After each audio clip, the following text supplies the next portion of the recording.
and welcome to the Motorsport Coaching Podcast, sponsored by Motivate Training and Management. This is a podcast where we talk to drivers and industry experts to help you maximize your performances on and off the track. Let's get started with today's show.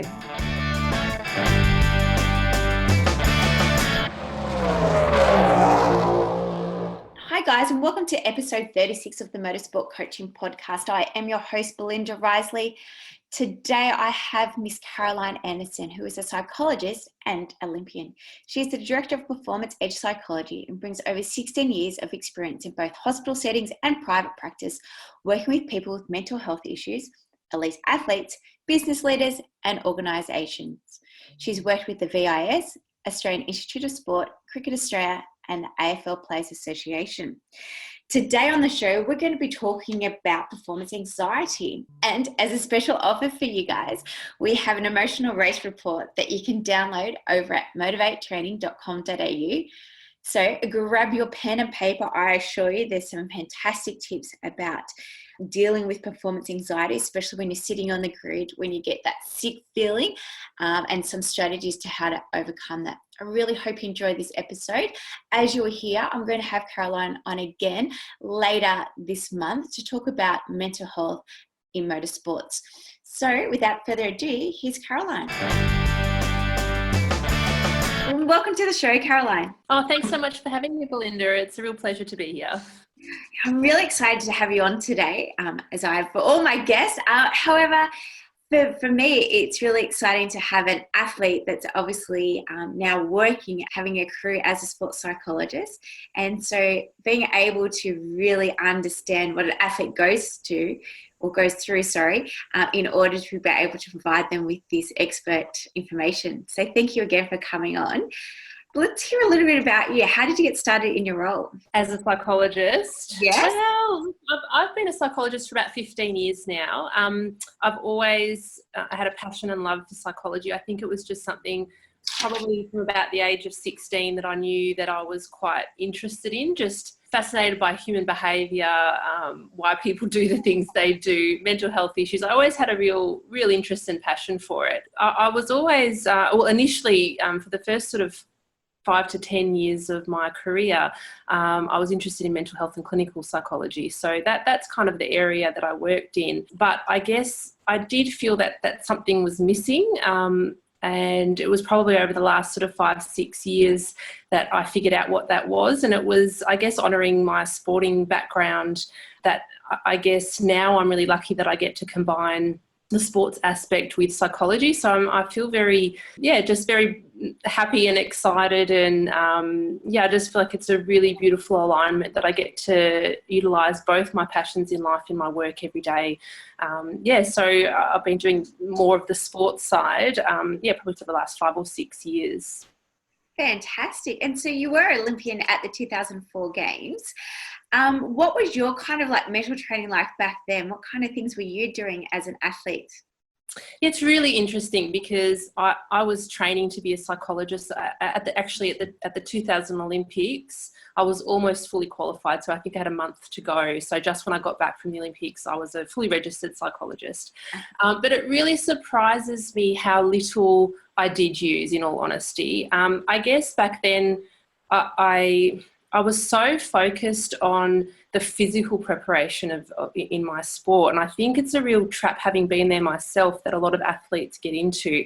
I got into my sport a bit later in life, and I think I always felt like I had to catch up. I had to put those hours in. I put so much emphasis on the physical. Not to say that I didn't not that I didn't work mentally, but it just wasn't, I guess, what I would be doing now if I had my time over again. The other aspect was, I guess, things that, a lot of the research and a lot of the information has changed in the last sort of 10, 15 years. So I was seeing a sports psychologist through the Victorian Institute of Sport. It was just sort of part of something that I felt was important. I needed that emotional support, managing the pressure and dealing with a whole range of issues leading up to the Olympics. But I guess I think not that it wasn't helpful.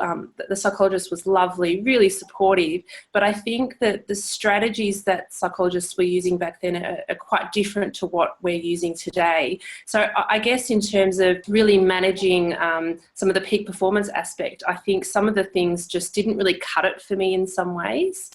And I can explain a bit more about that later on or now, but yeah, I just think that the processes are a little bit different now.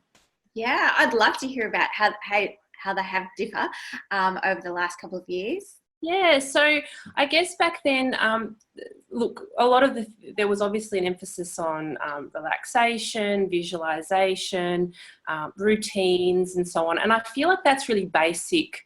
I think I would hope that most athletes at a reasonable level just implement that stuff sort of just regularly anyway. So I found that stuff kind of quite basic. But I guess the real issue that I struggle with, I guess now even, is that what was really being promoted was this idea of positive self-talk.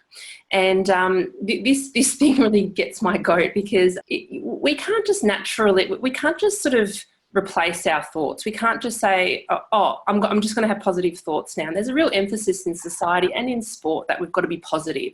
But the hard-hitting fact is that all athletes at some point, I've worked with athletes from local level to international to Olympic level, and they do have self-doubt. They do have thoughts that we would classify as negative, doubting ourselves. Yes, it's a very, very normal phenomenon in sport and in life, really. Yes. And I think it can get a bit tricky or almost dangerous to say we're not allowed to have those thoughts. You've got to battle with them. You've got to try to get rid of them. You've got to try to think positive. You've got to try to replace thoughts.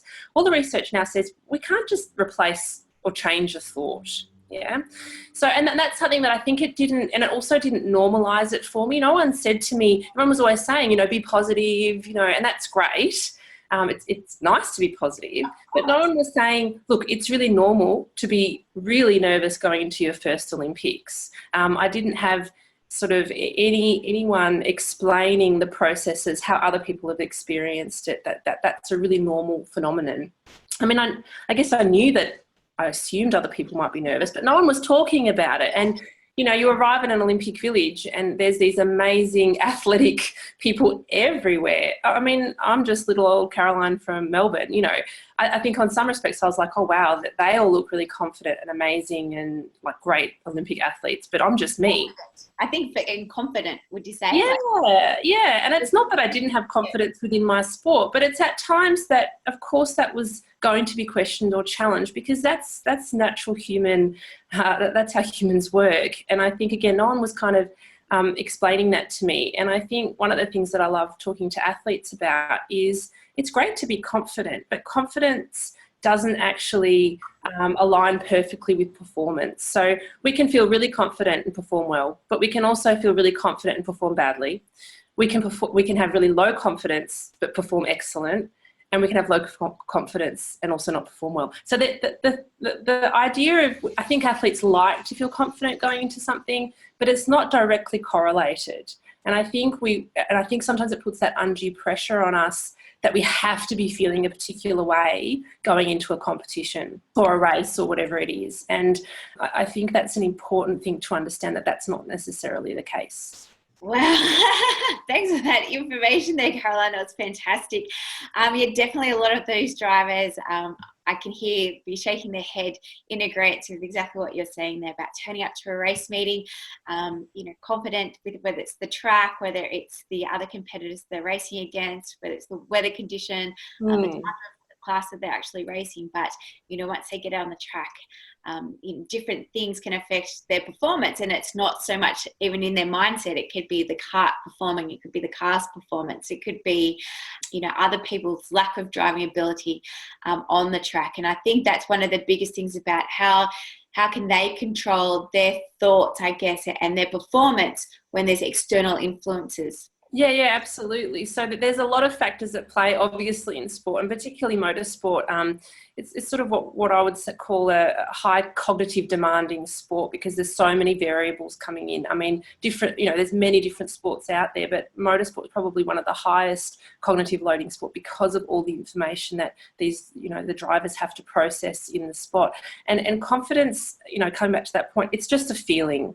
And it feels nice to feel confident going into a competition or a race, but it's not going to dictate the outcome unless we read into that. We can, and all those other things that we said, we can often read something into them. So, this is my lucky track, or this is my lucky shirt, or this is, the weather that suits me today. But all those things can become a bit superstitious, in our belief systems. It's not necessarily fact. Yeah, and so I believe that there's a lot of stigma around having a sports psychologist, and I think it's just more through lack of knowledge and awareness of what services and benefits an actual sports psychologist can offer.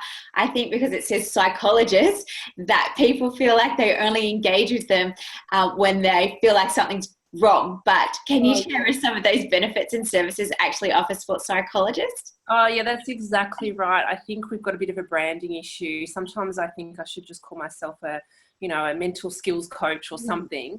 But look, I think the word psychology is valuable because it does show something about it's a very difficult process to be registered as a psychologist. It takes many years of training and study. So there is something about it does show that we're not just kind of making this stuff up. There is a high degree of expertise and skill and training under that title. But Belinda, I love what you've just said. I think it's very true that traditionally, and if you think back to the last 50 years of psychology, predominantly psychology was about dysfunction. So getting people who were having, like you said, problems, whether that was mental health issues, relationship issues, whatever it was, and trying to resolve or work through those problems. But like a lot of things in life, there's a broad spectrum. So that's not the only way that psychologists work people. And there's now a lot of psychologists working in the field of either positive psychology or performance psychology. And that's working with normal, everyday people who don't have a problem, but they realise they want to get something better out or want to perform better. And that's the same with performance or sports psychology. So we can think of quite a few high-profile examples of people who clearly don't have a problem with performance. So one that springs to the top of my mind is Lydia Lassler. She's a 5-time Olympian aerial skier. Now, people would say, well, she's obviously a fantastic skier, but she knew that mental side was always really important to be working on, even though there was no particular problems. And I don't know her I'm not talking her case specifically, but I do know that she's worked with performance coaches in the past, just working on that mindset and mind skills. So I think it's such an important thing to understand that I think anyone who's working at a high level sport sort of can utilise those mental skills to get better out of themselves, just like we would utilise physio, massage, strength and conditioning to support and complement our training. Sports psychology or mental skills is exactly the same thing. Yeah, we've previously mentioned it in another conversation about Scott McLaughlin having a sports psych in 2018, which, most people say had helped him win the actual championship because he wasn't losing. He was winning a lot of races, but because of his defeat in 2017 of winning the championships, he just had that communication or relationship with the sports psych to help him get through 2018. Yeah, absolutely. And obviously with someone of that experience, there are still things that we can do to solidify and structure our mindset, our routines, our pre-race, lead up, during the race, how to overcome problems. Like there's so many things that even with someone with a lot of experience can still tweak or work on just to really develop that skill set. And at what stage in someone's sporting career, Caroline, do you think it's best for them to start engaging in a sports psychologist? Well, that's a really interesting question. Look, as I said before, I've worked with athletes from all levels, I guess. So from local level footy clubs or cricket right up to international and, as I said, Olympic or whatever. So I don't think that there's any particular stage that someone has to present. I think it really depends on the circumstances and what they're wanting. I think a lot of the people that come at the who are more at a local club level sport would probably, I guess I'm just thinking off the top of my head, they would probably be coming because there is an issue. And the issues may be around a specific mental health issue outside of sport, or a lot of the time what I see is performance anxiety related issues. And so performance anxiety is one of the things I love working on because it is very common. So someone even who might be playing a local game of footy might be experiencing performance anxiety to the point of vomiting because they're so nervous before each match. So obviously that doesn't feel particularly nice. So they might want to get some assistance with that. Yeah. So that's a great sideline. We'll just head right down that performance anxiety way. I would say that would be probably one of the biggest challenges that motorsport competitors have, sitting on the grid ready to go out for their next event. What are some strategies that you can recommend for them to overcome that spew feeling? Nicely put it. Well, look, absolutely. The first thing, there's two things that I would always start with. One is normalizing it, which is what I said before, because I think it's such a powerful thing to understand that you're not alone in that your competitors, people in all levels of sport are going to be feeling some degree of that at some point.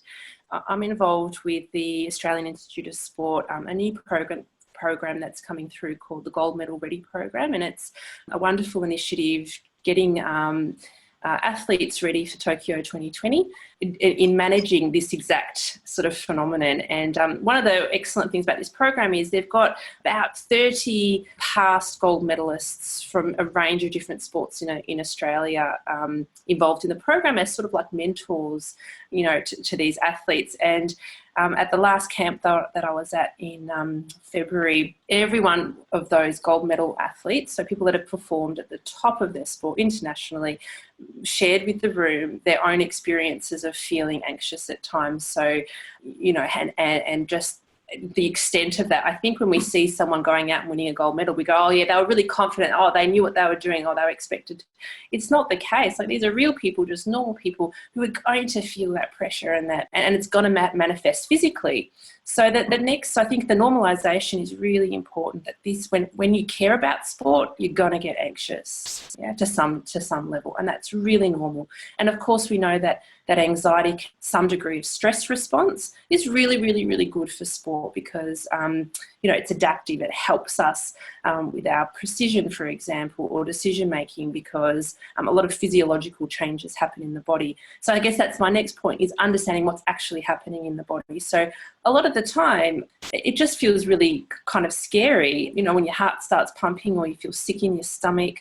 But let's break that down. What's actually happening there? A lot, particularly young athletes, may not really understand what this is, and then they might start to panic about these really yucky feelings that are happening in their body. So at a really simple level, it's our body's natural flight or flight response. And many people do know what that's about. It's about our survival instinct, and it's really great if there's a bear or a tiger coming to eat us.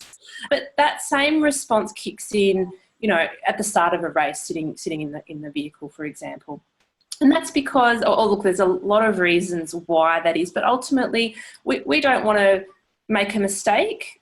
We don't want to lose. We don't want to be judged by other people. All those things can feel a little bit threatening, not threatening physically to our body like a bear coming to eat us, but it can feel a bit threatening and certainly scary and uncomfortable to our sense of identity or self-esteem and so on. And so that's why that flight or flight response really kicks in.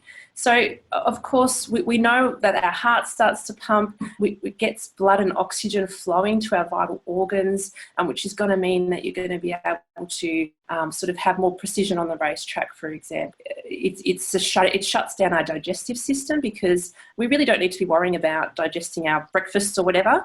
We really need to be using all our energy cognitively, so in terms of our brain or our body, getting through that race. So we don't really need the digestive system at that point. But the shutting down of the digestive system, it's like a reversal.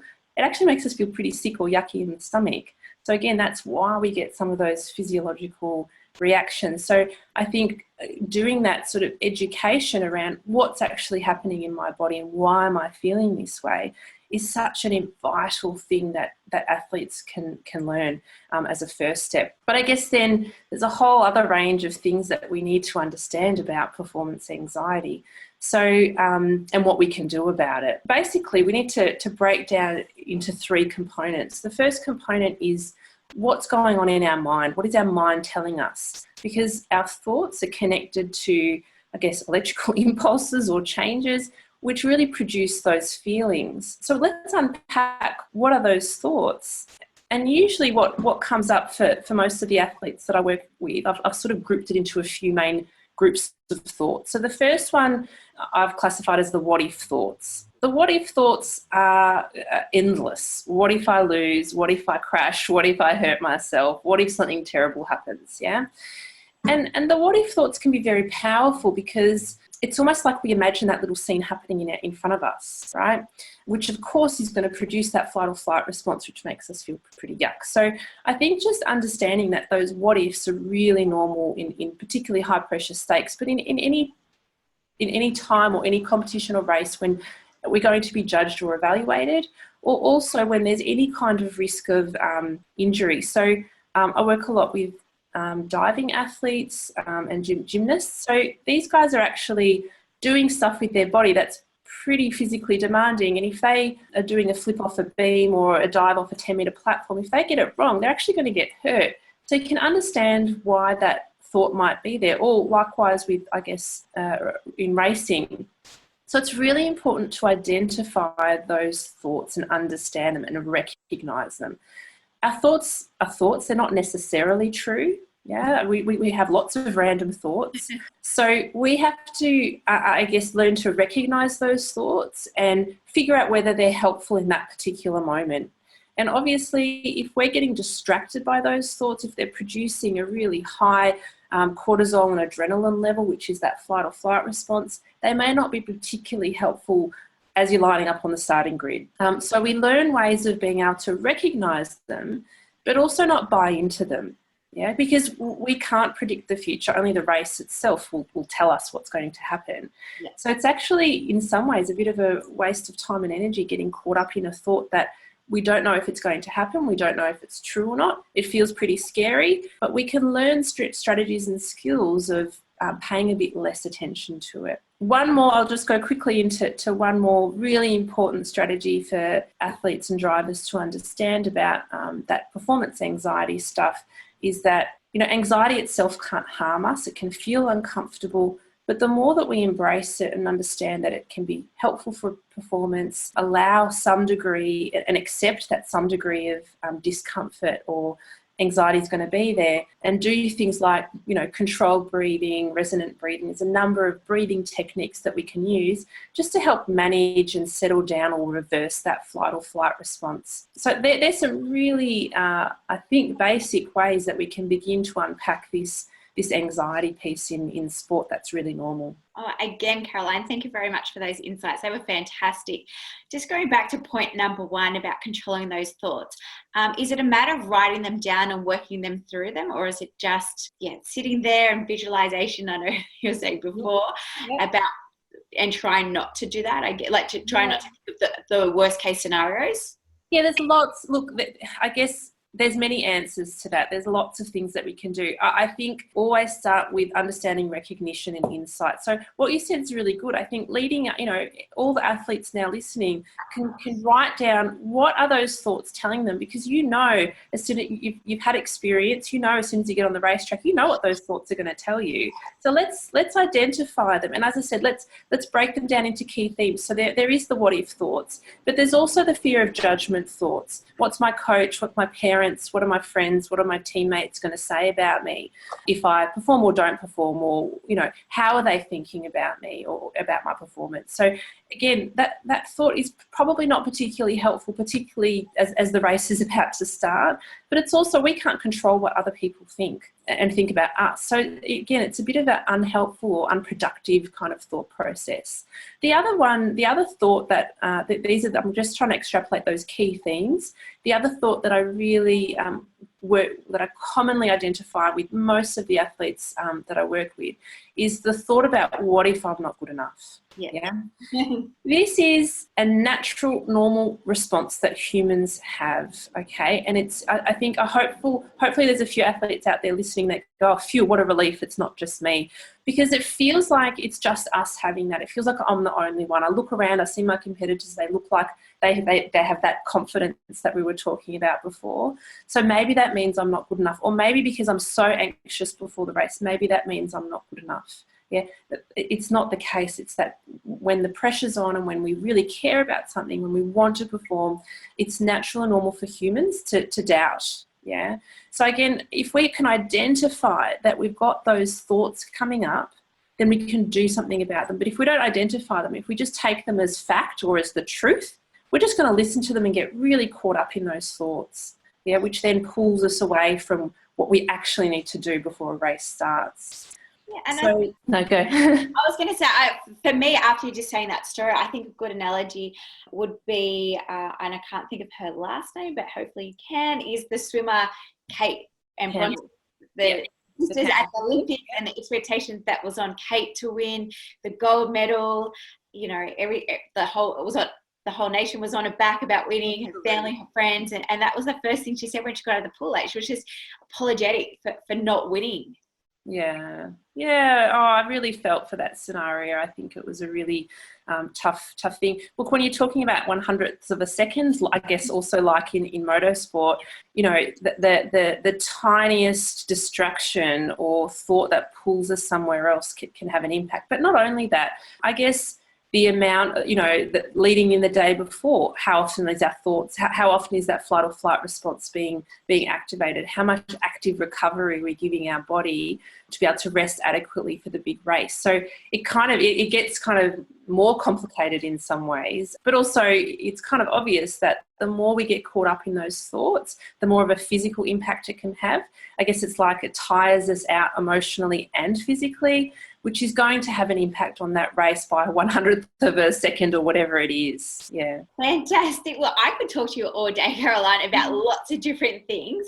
But I think because we've really touched base today on that performance anxiety, that we might finish up there. And then I'm going to get you on another time and we'll talk about the mental health in athletes, if you don't mind. Oh, I'd love to come back. Yeah, and I think mental health is, you know, it's gaining a lot of interest and importance in sport, and it's wonderful that more and more sporting organisations are recognising it. So I'd love to come back and have a chat about that, sure. That would be fantastic, because I do feel like that, unlike other sports, especially when a lot of the high-profile athletes have come out about having mental health concerns, no one yet, definitely in Australian motorsport, has come out saying that they have any issues and concerns. So I feel like there's still a lot of stigma behind it, whether it's because of the type of the industry, whether it's because of the lack of the support they feel they don't have in place. So I'd really like to come back and delve more into that conversation. Oh, absolutely. And thanks so much for having me today. It's been a lovely conversation, and I really appreciate it. And obviously you're a wealth of knowledge and you do private consultations. So please tell our crew, how can they get in contact with you? Yep, so I'm based in Melbourne, in North Balwyn. I've got a clinic here that I'm the director of, and I have a psychologist that works for me. Anyone can get in contact by popping on my website, performanceedgepsychology.com. It's got all my information there. I'm happy to, have a question via my, if you want to email me or send a text, I'm happy to just answer people's questions. I do also pop a lot of information on Facebook or Instagram, just reminders about mental skills and performance. If you want to check out my stuff at Performance Edge Psychology, that would be great. Yeah, and of course, all the links to Caroline's website and social media accounts will be in today's show notes. Before you do go, I do have one more question for you that came through on our Facebook page. What about overcoming fears of incidents? Do you have any advice around that? So incidents like a crash or something in the race, yeah. Look, as I said, that really taps in with that what if story. What it means is that it just pulls our attention away from what we actually need to get done. So I'm not saying that these sports aren't actually, like, there is some realistic concern there. Like I'd be a bit scared jumping into some of these cars. That there is, and just like my drivers or my gymnasts, like again, I don't think I'd jump off a 10-meter platform and do a triple flip or whatever amazing stuff that they're doing. There is an element of risk, right? We know this, but I guess what we have to understand is a probability that, most of the time you guys have thousands of hours of training or hundreds of hours of training underneath your belt. So we've got to trust that our body and muscle memory knows what it's doing. So there's that element of looking at the statistics and the probability, but also just understanding that those thoughts, although they're natural, they're going to carry on as a distraction. So particularly we learn strategies around how to be present. This is the work that I do with my clients about remaining present and grounded. What do I need to focus on? How do I break down my task into really obvious pieces to pull me back into the present moment? So what is it that I need to do? I need to grip the steering wheel. I need to observe my gauges. I need to assess the course. Always coming back into that. And I think particularly in motorsport, we need to observe and understand what's going on around us. We need to decide a course of action. We need to act. Like if you break it down, that process has to be happening all the time in order to do the sport that you do. So again, I think I see those thoughts, although they're understandable, as being a bit of they can pull us away from what we need to do. And if we think about it in a really simple example, if someone's about to throw me a ball and I say, don't drop the ball, don't drop the ball, don't drop the ball, what's likely to happen? All right, I may drop the ball. And the reason is our brain doesn't hear don't, it just hears the task. Yeah, so it just hears drop the ball, because don't is not, it's not a thing that we can't imagine in a way. But also it's taking me away from what I actually need to focus on, which is lifting up my hands, watching when the ball leaves the other person's hands. It's taking away my task process focus. So I guess that really simple example might help with people understand what they actually need to do is focus, even though it's difficult, even though it's natural to have those thoughts, but break down the tasks that they do need to focus on. Fantastic tip to finish off today's podcast. Again, Caroline, I really appreciate your world of wisdom today. I look forward to having you back on in a couple of more weeks. And thanks again. No worries. Thanks for having me. Well, thanks everyone for listening to this week's show. I really hope you enjoyed that one as much as I did. Now, remember, all the show notes with the links and the specials mentioned in today's show are available over at motivatetraining.com.au. If you haven't already, I'd really appreciate it if you could head to iTunes or Stitcher, type in Motorsport Coaching, subscribe, and leave us a review. Each week, I'll read them out and you'll go into a monthly draw to win a fantastic prize. If you have any questions or comments, please email us at motivatetraining.com.au or head over to our Facebook page at Motivate to Tea. Until next time, take care.